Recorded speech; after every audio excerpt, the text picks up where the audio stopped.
សួស្តីអ្នកនរគ្នាចឹងថ្ងៃនេះយើងចាប់ផ្ដើមធ្វើលំហាត់របស់យើងតទៀតចាប់ផ្ដើមពីកន្លែងលេខ26ទៅអូខេតោះ Hello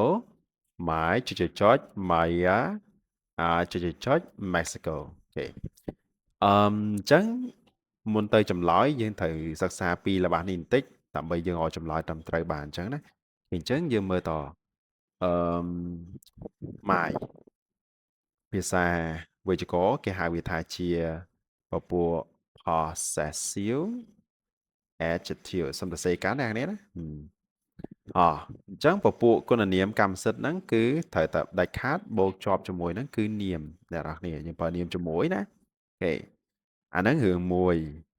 រឿងទី2អ្នកនរគ្នាយើងមើលគឺទី1គឺត្រូវមានប្រធានហ្នឹងគឺត្រូវតែបូកជាមួយគេ sub to be ហើយបន្តមកទៀតគឺយើងត្រូវប្រើជាមួយពាក្យថា from ហើយយើងប្រើមួយទៀតគឺ country ប្រទេសអញ្ចឹងណាជាទៅគឺយើងនិយាយបែបហ្នឹងឯងជាមើលរបស់របស់យើងមានពាក្យ Mexico ដែលជាប្រទេសអញ្ចឹងយើងអាចប្រើជាមួយពាក្យ from ហើយអញ្ចឹងណាកលិចមើល answer របស់យើងពី A B C D ហ្នឹងគឺសុទ្ធតែមានពាក្យ from ទាំងអស់អញ្ចឹងណាអញ្ចឹងអីដែលយើងត្រូវមើលគឺកន្លែងខ្វះខាតយោងទៅតាមអឺតម្រងវេយ្យាករណ៍ដែលមានហ្នឹងឯងគេអញ្ចឹងយើងមើលកន្លែងនេះគឺ my គឺយើងប្រើជាមួយនាមហើយនឹងប្រើគេ sub to be គេសាប់ព្រោះក្នុងល្បះមួយត្រូវការគេសាប់ហើយគេសាប់ហ្នឹងគឺដាក់ឲ្យត្រូវជាមួយនឹងពាក្យដែលនៅខាងមុខវាហ្នឹងឯងអញ្ចឹងយើងក៏លេខមើល answer របស់យើង A គេដាក់ថា name is អានេះអាចពិចារណាត្រូវបានអូខេតែយើងមើលខាងក្រោយយើងមានពាក្យថា from ហើយនឹង am អញ្ចឹងខុសហើយព្រោះមូលហេតុអី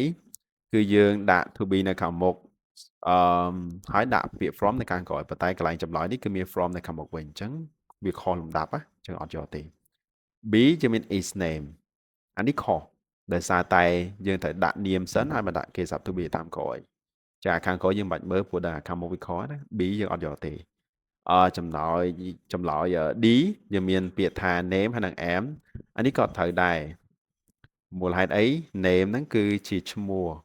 ហើយយើងប្រើ to be គឺបានតែ is ទេអត់អាចប្រើមួយ am ទេព្រោះ am យើងប្រើបានជាមួយតែសព្វនាម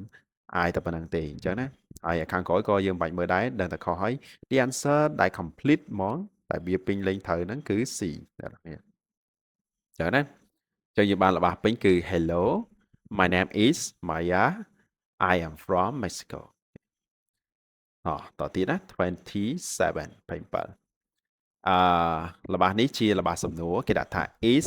Catherine ចុច sister អញ្ចឹងយើងក៏លេចមើលមួយចំណុចមិនអត់ខុសពីអាលើទេមានថាម៉េចពពួក possessive adjectives គឺដែលអាហ្នឹងវាជាគុណនាមអ្នកគ្នាត្រូវចាំអាហ្នឹងវាគុណនាមហើយគឺយើងប្រើជាមួយនឹងនាមនឹងឯងអញ្ចឹងយើងក៏លេចមើលរបស់យើងគឺ sister វាជានាមហើយអញ្ចឹងអីដែលខ្វះគឺត្រូវការគុណនាមហើយចម្លើយមើលចម្លើយទាំង4ហ្នឹងណាមាន A he មាន B you ហើយនឹងមាន D yours សុទ្ធតែជាប្រភេទសព្វនាមទាំងអស់គ្រាន់តែពីខាងមុខគឺជាសព្វនាមប្រធានមួយនេះអាចជាសព្វនាមកម្មបត្តិអញ្ចឹងទៅហើយនេះគឺអានេះក៏ជាសព្វនាមដែរតែនេះគេហៅពពួកសព្វនាមកម្មសិទ្ធិអញ្ចឹងវាមិនមែនជាគុណនាមកម្មសិទ្ធិទេជាសព្វនាមអញ្ចឹងកាលណាជាសព្វនាមគឺយើងប្រើជំនួសនាមតែម្ដងអត់មានដាក់អីនៅខាងក្រោយវាទេប៉ុន្តែជាក់ស្ដែងរបស់យើងគឺមានពាក្យនាមនៅខាងក្រោយគឺពាក្យ sister អញ្ចឹង the answer របស់យើងដែលយកគឺ letter C ដែរ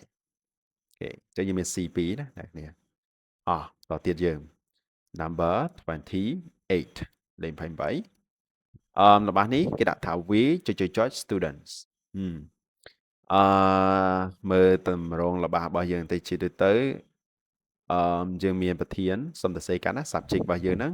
គឺយើងត្រូវការបូកជាមួយនឹងគេអាស័ព្ទ verb ហើយអីដែលបូកខាងក្រោយគឺយើងហៅថាកម្មបត្តិភាសាអង់គ្លេសគេ object អញ្ចឹងទៅអូខេព្រោះហ្នឹងវាជាតម្រងរបស់ទូទៅយើងទៅសេគឺបែបហ្នឹងហើយអញ្ចឹងយើងក៏លេចមើលអីដែលបាត់គឺបាត់គេ sub to be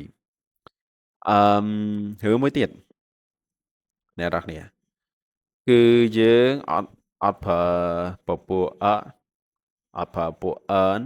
អូខេទៅបូកជាមួយនឹងពពួកនាមភោវចនៈដែលយើងហៅថាពពួក plural noun នោះទេព្រោះអី plural noun គឺជានាមភោវចនៈស្រាប់វាមានចំនួនច្រើនណា ហើយơn មានន័យថាវាមានមួយអញ្ចឹងมันអាចយកទៅសេចូលគ្នាវាខុសបាត់ហើយវាប្រឆាំងគ្នាអញ្ចឹងណាអូខេអញ្ចឹងយើងមើលកន្លែងលេខ28ហ្នឹងគឺបាត់តែគេសັບមួយឯងយើងមើល answer របស់យើង A យើងមាន A ហើយនិង អត់យកទេដោយករណីយើងនិយាយមិញកាលណាយើងប្រើមួយនាមឯកវចនៈតែដោយសារនាមរបស់យើងគឺមាន s អញ្ចឹងអត់ត្រូវទេ B is ក៏អត់ត្រូវដែរដោយសារ V គឺយើងអត់ប្រើមួយ to be is ទេ C យើងមាន A ចម្លើយនេះត្រឹមត្រូវហើយ D am អត់ត្រឹមត្រូវទេអញ្ចឹង the answer ម្ដងទៀតក៏ជា letter C ដែរមួយទៀត number 29 29គេដាក់ថា I ចុច student អញ្ចឹងករណីនេះយើងក៏លេចមើលពាក្យ student បន្តិច student គឺជានាមឯកវចនៈអញ្ចឹងរូបមន្តរបស់យើងគឺគេតម្រូវយើងប្រើឬក៏ប្រើ earn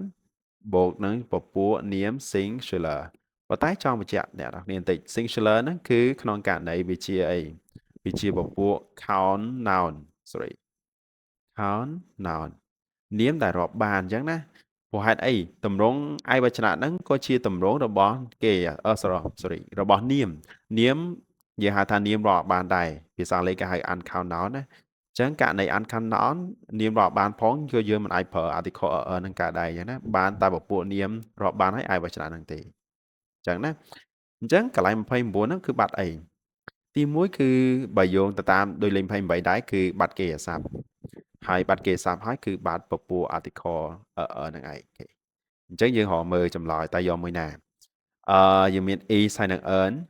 ខុសហើយដោយសារអីI ប្រើមួយ am ចំណែកឯ student របស់យើងគឺផ្ដើមដោយសំឡេងរបស់ព្យញ្ជនៈមិនមែនសំឡេងរបស់ស្រៈទេអញ្ចឹងយើងអត់ប្រើមួយ earn ទេចំណែក B មាន am ហើយនឹងសញ្ញាផ្កាយអានេះត្រូវបានមកកណ្ដាត់ទេអ្នកគ្នាដោយសារអីដោយសារតែ student ត្រូវការប្រើ article ចំណែក D ជាមាន am និង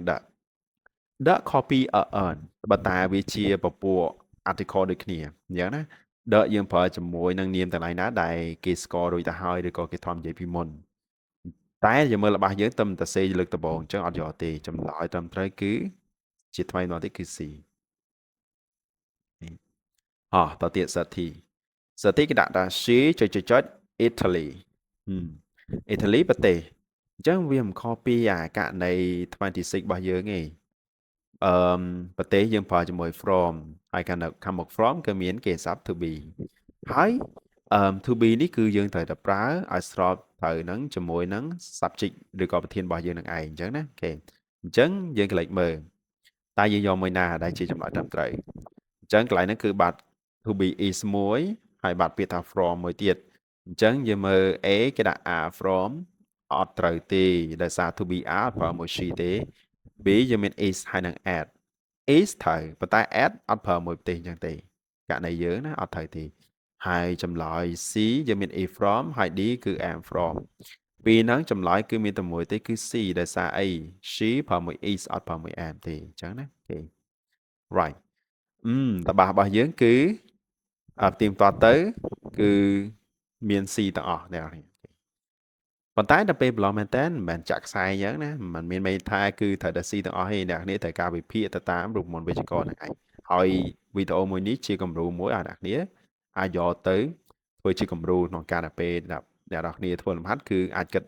បែបហ្នឹងអូខេតោះអញ្ចឹងវីដេអូរបស់យើងមានប៉ុណ្ណឹងណាហើយសង្ឃឹមអ្នកនររៀនសូត្របានអីថ្មីហើយយើងជួបគ្នាលើក្រោយជាមួយនឹងលំហាត់ផ្សេងៗតទៀត